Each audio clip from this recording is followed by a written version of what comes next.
Hello dear प्यारे बच्चों, the Jai Gurudev polytechnic में आपका स्वागत है। Master doctor assistant professor. आज हम पढ़ेंगे RP assistant professor political science के लिए टॉपिक है सुशासन, गुड गवर्नेंस, जो इंडियन पॉलिटिक्स वाले टॉपिक में दे रखा है, यूनिट में दे रखा है। तो हम इसके बाद डिस्कस करेंगे। और ये एक प्रकार से नया टॉपिक जुड़ा हुआ है सिलेबस में, और इस टॉपिक को हम मान सकते हैं कि पब्लिक एड का एक टॉपिक है। ये टॉपिक जो है ये लोक प्रशासन से जुड़ा हुआ एक टॉपिक है, और इसको पॉलिटिकल साइंस में इंक्लूड किया गया है। ठीक है, तो हम पढ़ेंगे इसके अंदर सुशासन क्या होता है, गुड गवर्नेंस क्या होता है। और ये टॉपिक आपके नेट के एग्जाम में भी काफी उपयोगी है। ये टॉपिक जो है सुशासन आपके नेट के एग्जाम में काफी उपयोगी है, यूटिलाइज है। ठीक है ना, it is very important topic. ये बहुत इंपॉर्टेंट टॉपिक है सुशासन, गुड गवर्नेंस। ठीक है ना, ये बहुत ही महत्वपूर्ण इंपॉर्टेंट टॉपिक है। तो हम डिस्कस करते हैं इसके बारे में। टॉपिक क्या है हमारा? सुशासन, सुशासन, गुड गवर्नेंस, सुशासन।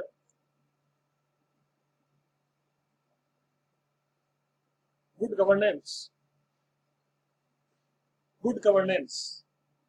सुशासन का मतलब होता है कि सुशासन के द्वारा जो नागरिक समाज होता है वह प्रभावशाली द्वारा नियंत्रण रखा जाता है। वर्तमान में शासन को सुशासन को प्रवर्तित करने पर बल दिया जा रहा है।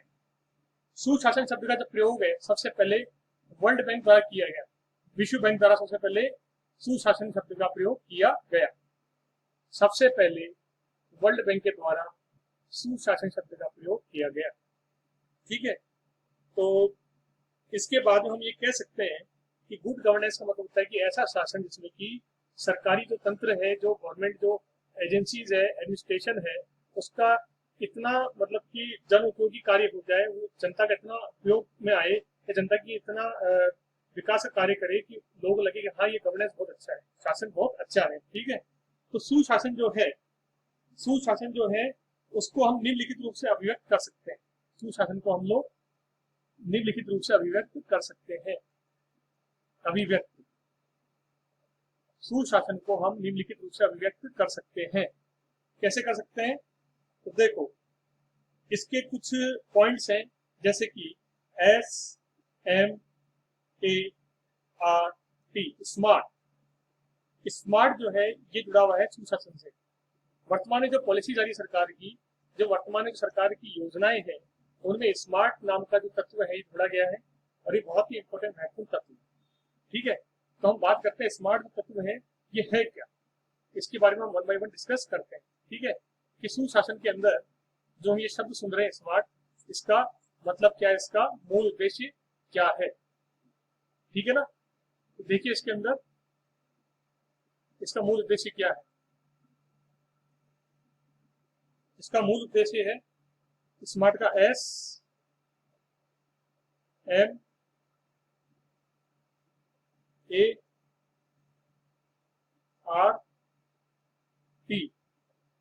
स्मार्ट। एस का मतलब सिंपल, एम का मतलब मोरल, ए का मतलब अकाउंटेबल, अकाउंटेबल। आर का मतलब responsible,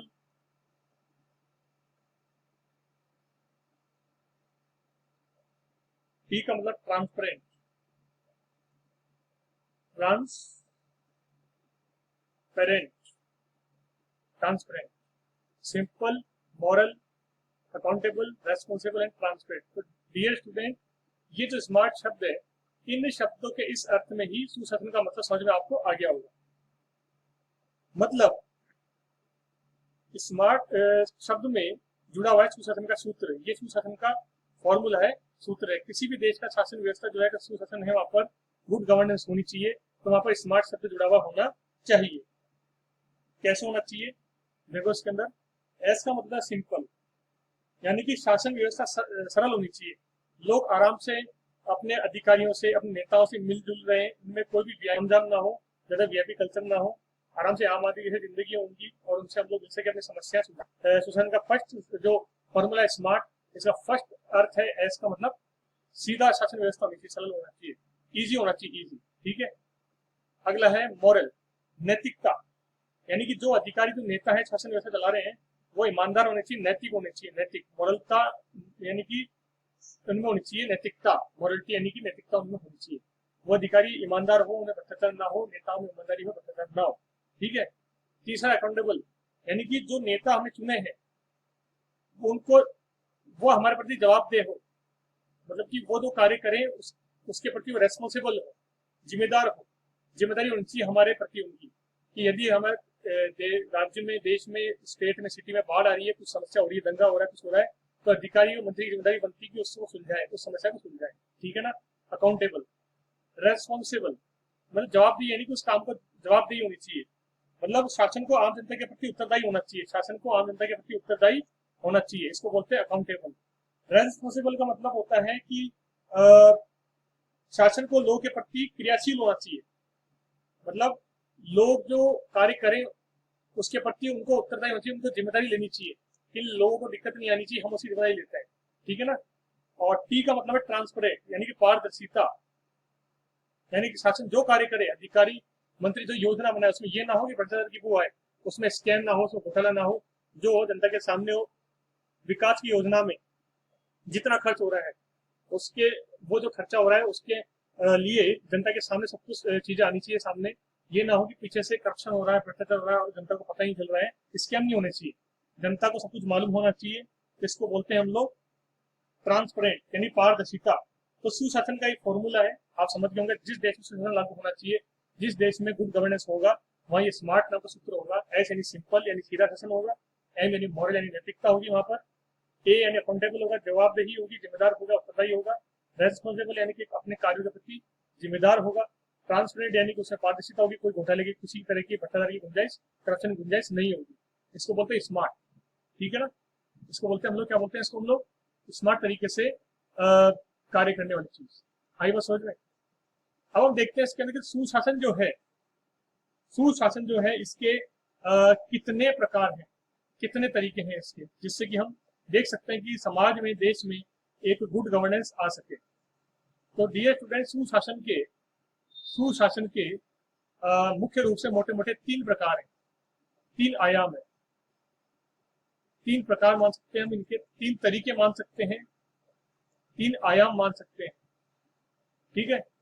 number A, number one है इसके ना आर्थिक आयाम, इकोनॉमिकल। नंबर बी प्रशासनिक आयाम। नंबर सी इसको बोलते हैं ना सामाजिक आयाम। बहुत इजी, ज्यादा टफ नहीं है ये। तो आर्थिक आयाम का मतलब है कि जो जो आपकी पूंजीपति है, पूंजीपति जो वर्ग है, पूंजीपति जो वर्ग है, पूंजीवाद जो है, उस पर सरकार कंट्रोल करे।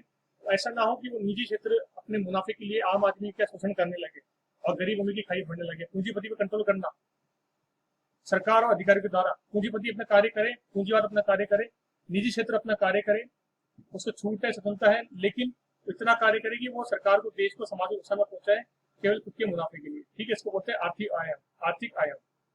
दूसरा है प्रशासनिक आयाम। प्रशासनिक आयाम का मतलब है कि जो प्रशासनिक अधिकारी होते हैं वो उत्तरदायी होने चाहिए, कुशल होने चाहिए, एक्टिव होने चाहिए, न्यायपूर्ण होने चाहिए, अच्छी भागीदारी करने वाले होने चाहिए, ईमानदार होने चाहिए, साहसी होने चाहिए, चतुर होने चाहिए, एक्टिव होने चाहिए, आलसी नहीं होने चाहिए। ठीक है। यह है प्रशासनिक आयाम। और तीसरा है सामाजिक आयाम, कि समाज में जिस तरीके का, समाज में जिस तरीके से भेदभाव फैल रहा से दूर करना, सामाजिक असमानता को, सामाजिक असमानता को दूर करना, सामाजिक असमानता को दूर करना, यह है सामाजिक आयाम।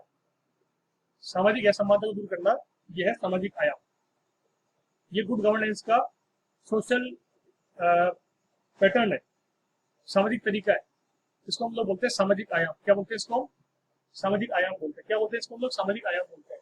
तो तीन प्रकार से सुशासन के आयाम होते हैं, थ्री टाइप्स के सुशासन के आयाम होते हैं। नंबर वन आर्थिक, नंबर टू प्रशासनिक, नंबर थर्ड सामाजिक। आर्थिक मतलब निजी क्षेत्र का आयाम, नंबर टू प्रशासनिक आयाम, नंबर थर्ड सामाजिक आयाम। ठीक है ना। आर्थिक आयाम, प्रशासनिक आयाम, सामाजिक आयाम। ठीक है। तो ये तीन तरह के आयाम हो गए गुड गवर्नेंस के। ठीक है। इसको बोलते हैं तीन आयाम। तो ये हो गया आपका। इस गुड गवर्नेंस में जो सामाजिक आयाम है, जो सामाजिक आयाम है उसमें सिविल सोसाइटी जुड़ी हुई होती है, सिविल सोसाइटी भी इसमें जुड़ी हुई होती है, सिविल सोसाइटी भी इसमें जुड़ी हुई होती है, इसमें सिविल सोसाइटी भी इसमें जुड़ी हुई होती है। इसको बोलते हैं हम लोग सामाजिक आयाम। आई बात समझ में? तो प्यारे स्टूडेंट, ये था सुशासन। सरकार किस तरीके से बेहतर कार्य करेगी, सरकारी अधिकारी किस तरीके से बेहतर कार्य करेगी करेंगे, नौकरशाही लोक सेवक ब्यूरोक्रेट जो है वो किस तरीके से अच्छा काम करेंगे जिससे कि लोगों की सेवा हो, लोकतंत्र आगे बढ़े, लोकतंत्र की महत्ता लोगों को मालूम चले, लोकतंत्र का अच्छा काम हो। क्योंकि ये सुशासन जो है ना मुख्य रूप से लोकतंत्र का ही एक आयाम है। बिना डेमोक्रेसी के सुशासन स्थापित होना मुश्किल काम है। लोकतंत्र अवश्य होना चाहिए। डेमोक्रेसी एक मुख्य आधार है सुशासन का। बिना डेमोक्रेसी के सुशासन स्थापित नहीं हो सकता। और स्मार्ट सूत्र जो है वो जहां भी सुशासन होगा वहां पर ये लागू होगा। स्मार्ट सूत्र जो है, फॉर्मूला जो है, जहां भी गुड गवर्नेंस होगा वहां पर ये लागू होगा। ठीक है ना? और इसके तीन आयाम है, इकोनॉमिक आयाम, आर्थिक आयाम, प्रशासनिक आयाम और सामाजिक आयाम। इसके तीन आयाम है। इसके कितने आयाम है? इसके तीन आयाम है। आई बात समझ में? तो प्यारे विद्यार्थियों, ये था टॉपिक हमारा गुड गवर्नेंस। आप वीडियो कैसा लगा? अगर वीडियो अच्छा लगा हो तो लाइक करो, शेयर करो, चैनल सब्सक्राइब करो। तब तक के लिए बाय।